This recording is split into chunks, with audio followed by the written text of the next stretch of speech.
Tim penyidik tindak pidana khusus Kejaksaan Tinggi Papua kembali menyita uang tunai senilai 4 miliar rupiah yang diduga hasil korupsi dana PON 20 Papua di bidang transportasi. Kepala Seksi Penyidikan Bidang Tindak Pidana Khusus Kejati Papua, Valeri Dedi Sawaki, mengatakan tim berupaya secara maksimal untuk menyelamatkan kerugian negara dalam kasus tindak pidana korupsi dana PON Papua. Berdasarkan hasil pengembangan penyidikan dengan memeriksa saksi, kemudian dokumen, sehingga ditemukan uang senilai 4 miliar yang kemudian harus dikembalikan di bidang transportasi. Ini duit 4 miliar yang dari bidang transportasi harus dikembalikan karena bukan haknya. Sehingga dari uang ini kemudian hari ini kami sita dan selanjutnya akan kami titipkan ke rekening titipan Kejaksaan Tinggi Papua di Bank BNI.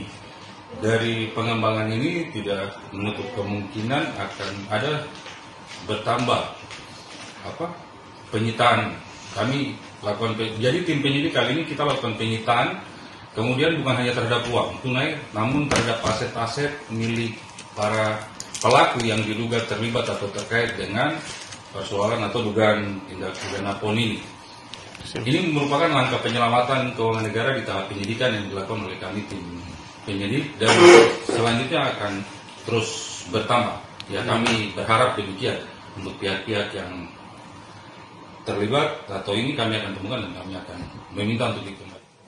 Hingga saat ini Kejaksaan Tinggi Papua berhasil mengamankan kasus dugaan tindak pidana korupsi PB PON senilai 14,8 miliar rupiah lebih.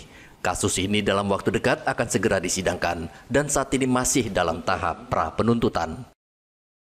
Dalam kasus ini, penyidik Kejati Papua menahan 4 orang tersangka dan memeriksa sekitar 300 orang saksi.